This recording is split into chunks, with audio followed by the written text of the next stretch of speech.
და საქართველოს ნაკრებმა სტუმრად გერმანიაში ითამაშა ადგილობრივ ნაკრებთან და საკმაოდ დიდი ანგარიშით 64 დაამარცხა ისინი, ხოლო პორტუგალია კი დაამარცხა ანგარიშით 10-37 შინ რუმინეთთან, ჩვენ თავარ კონკურენტთან, ასე ვთქვათ.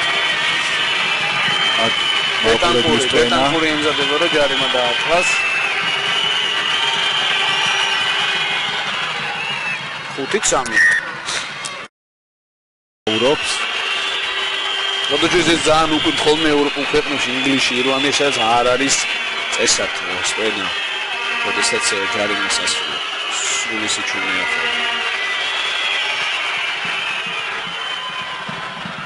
ზუსტი დარტყმა.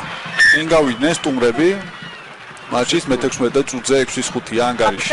შიო პორტუგალიის ნაკრების შემადგენლობიდან და მე გამოვარჩები ასევე ბეტანკური, რომელიც რაც მათ ანგარიშია 6 ქულა.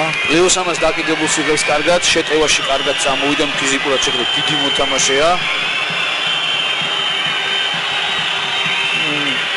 მაყურებლის ხმაურმა ნაკრებს ავარაუდოა, რომ ხელი შეიშალოს. 9-8